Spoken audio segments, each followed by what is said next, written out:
Today we'll be talking about the psychology in health and PE teaching.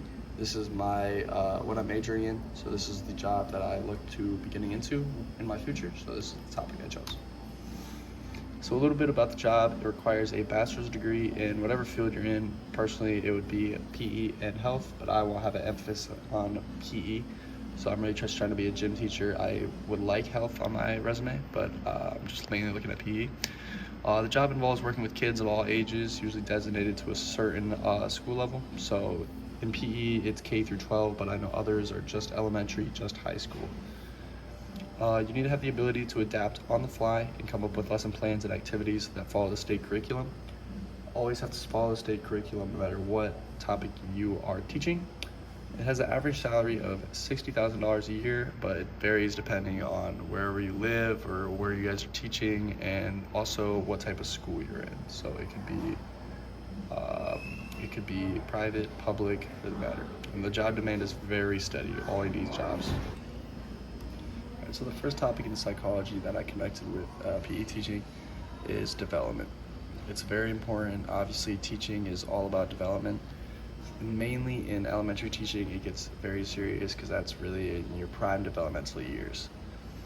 Just watching and being a role model for kids is super important for not only mental growth but also physical growth, because PE teaching, you really want to get their physical skills much better, whether it's running, jumping, just staying healthy overall.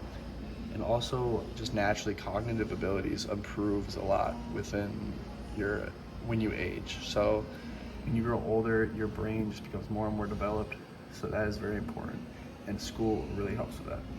And just encouraging social connection and friendship building, it's super key for development, because even in high school, you guys, I'm sure people have lifelong friends that they met in high school, and it's really important to just build those good connections. Second connection I made was with motivation. I did my annotated bibliography on this, so I have a little bit of knowledge on the situation. Quote I pulled from an article was, "Physical education teachers' interpersonal sentiments and behaviors towards students during class define their motivating styles." So I thought this was super interesting, just because I personally had this experience in high school.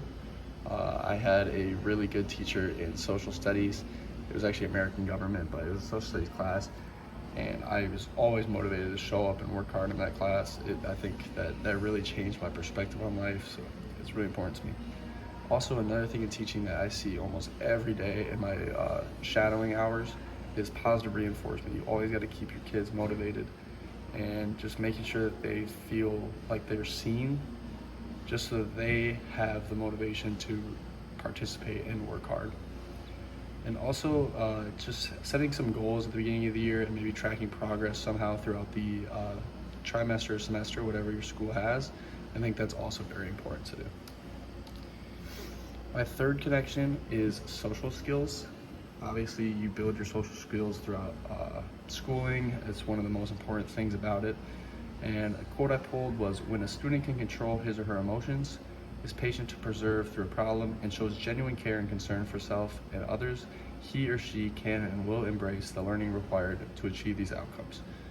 So when they are communicating with others, just working hard in the classroom, they are always going to achieve good things. They're always going to just succeed in life, because if you have good connections and work hard, you will have a very successful future.